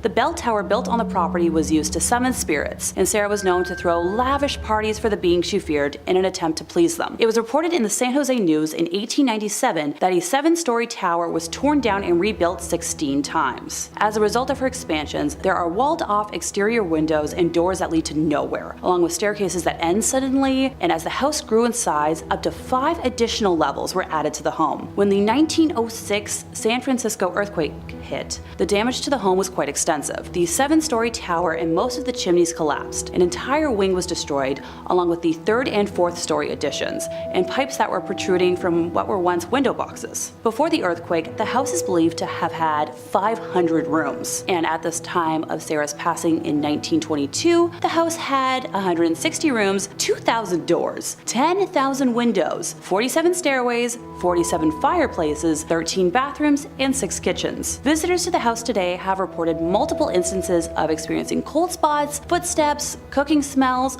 odd sounds, whispering, doors and windows slamming, and feelings of being watched. Number 5 on this list is Abbaye de Mortemer. This abbey is located in the French town of Mortemer in the Normandy region and has a deep history to it. In the mid-1500s, this was a prosperous area filled with a bunch of monks. It was a growing town that was one of the most successful in the region. This didn't last too long though. When the 1700s struck, things changed quickly. The men who were funding this town grew greedy and cared little for the people that were living there. The abbey itself started to deteriorate and the monks began moving out. Soon it was a shell of its former self and only had 4 monks that it housed. This wasn't the end though, because in 1789 this abbey saw the worst horror of its history. The French Revolution was at its height and sweeping its way through France. Religion was completely out of favor, and that meant the 4 monks that were living there were also out of favor. When the revolutionaries got to this location and found these monks, they didn't hold back. They took them into the cellar of this abbey and brutally massacred all 4 of them with no provocation. People think that this was one of the main incidents that caused this place to become one with the spirits. Since then, many ghostly sightings have been reported at this spot. One of the most famous stories was in World War II. A British paratrooper landed in the forest nearby and was spotted by the Germans. He thought he was doomed for until a monk appeared out of nowhere and guided him to safety. It's believed that this is one of the spirits of the dead monks still trying to help those in desperate need. One of the most famous ghostly legends is the woman in white who wanders the grounds. This ethereal being floats through the area and was even photographed once before. Her origin is currently unknown, but it seems that after the monks were killed, this area became home to not only their spirits, but many. Werewolves, goblin cats, and other demonic things have also been spotted here. This place is deeply haunted, and even though that one paratrooper was saved by a ghost, I think that's the exception rather than the rule, and for that reason, I still wouldn't recommend going here. Number 4 on this list is the Chateau de Bagil. This chateau in France is located in the Loire River Valley south of the village of Angers in France. It's a very beautiful chateau and extremely unique because it's actually a mix of 2 different chateaus. In the early 11th century, an initial castle was built on the land, but then several hundred years later, in the 15th century, the land was taken over by the Duke of Brissac, who had his own vision for the space. He tore down most of the castle except for the twin medieval towers and then built around those, so you get this very interesting style of chateau. This chateau is also apparently the tallest in all of France. The great beauty of this castle and unique architecture aren't the only things that distinguish it though, because it's also one of the most haunted. An expert on the castle named Wesley McDermott gives great insight into the entity haunting this building, where he says, "A double murder that occurred sometime in the 15th century within the walls of the castle has resulted in one of the more popular ghosts of the Chateau de Bagil, that of the La Dame Verte, or Green Lady. The current residents, the Duke of Brissac and his family, have become accustomed to her roaming the rooms, but she has scared many a guest. She's often seen in the tower room of the chapelle wearing her green dress. What's most terrifying, however, is her face. If she looks at you, you'll see that her face has gaping holes where her eyes and her nose should be, resembling a corpse. As well as her sighting, her moans are often heard throughout the castle in the early hours. After researching this, I found that Wesley was correct, and there is no end to the stories and encounters people have had with this green lady. I honestly do recommend going to this castle to look at its beautiful exterior.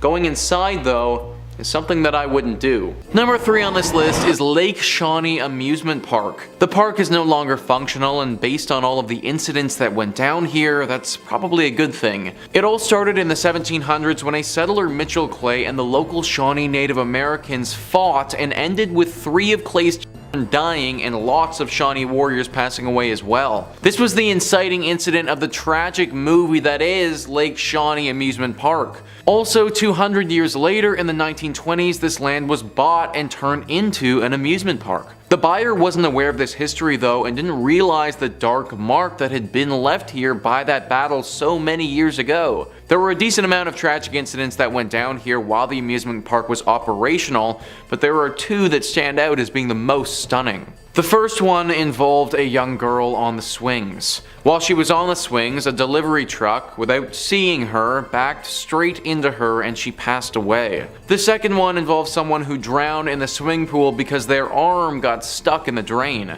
The amusement park had seen enough and shut down in 1966. It was roughly 20 years later that they discovered the history of this place and pieced it all together, assuming that a curse must have been responsible. Locals don't dare go to this place anymore for fear of this curse. It should also be noted that the few who have stepped foot on this place again have reported run-ins with that young girl who died so many years ago. It seems that this curse won't allow her spirit to pass on, and now she wanders the area. I'm sure that there are a bunch of other amusement parks in West Virginia that are a lot more fitting and functional than this one. Highly recommend avoiding Lake Shawnee altogether. Number 2 on this list is West Virginia Penitentiary. Would this really be a most haunted place list if we didn't throw a prison on here? Paranormal Activity usually favors places that have seen a lot of tragedies and sadness, and this penitentiary has definitely had its fair share. This prison opened up in the 1860s and was active for 119 years before finally being shut down. In that time, it saw over 100 executions, countless riots where people were either severely injured or died,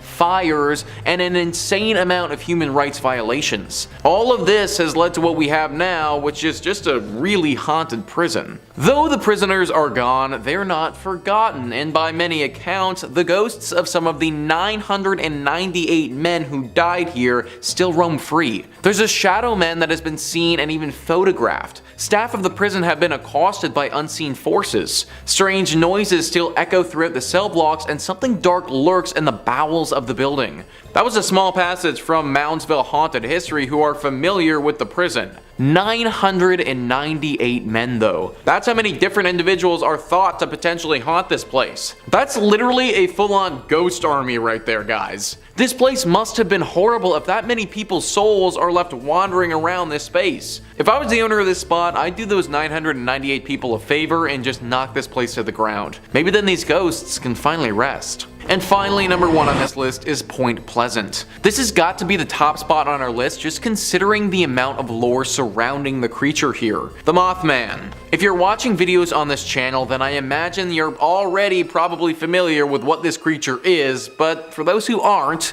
the Mothman is a humanoid creature reportedly seen in the Point Pleasant area from November 15th, 1966 to December 15th, 1967. Shayla Klein says, according to legend, Mothman is a black 10-foot creature with wings and red eyes. Articles and newspapers at the time were reporting that the monster was also commonly seen in the TNT area near town, with some locals speculating that perhaps people were really seeing cranes or owls, and others wondering if the creature was created in some sort of mutation accident involving the chemicals associated with storing TNT. Regardless, legend has it that mysterious men in black suits began visiting the town shortly after the sighting reports. The most infamous sighting of Mothman was on December 15th, 1967. Locals said that they saw Mothman on top of or flying over the Silver Bridge, which was a suspension bridge over the Ohio River that connected Point Pleasant, West Virginia,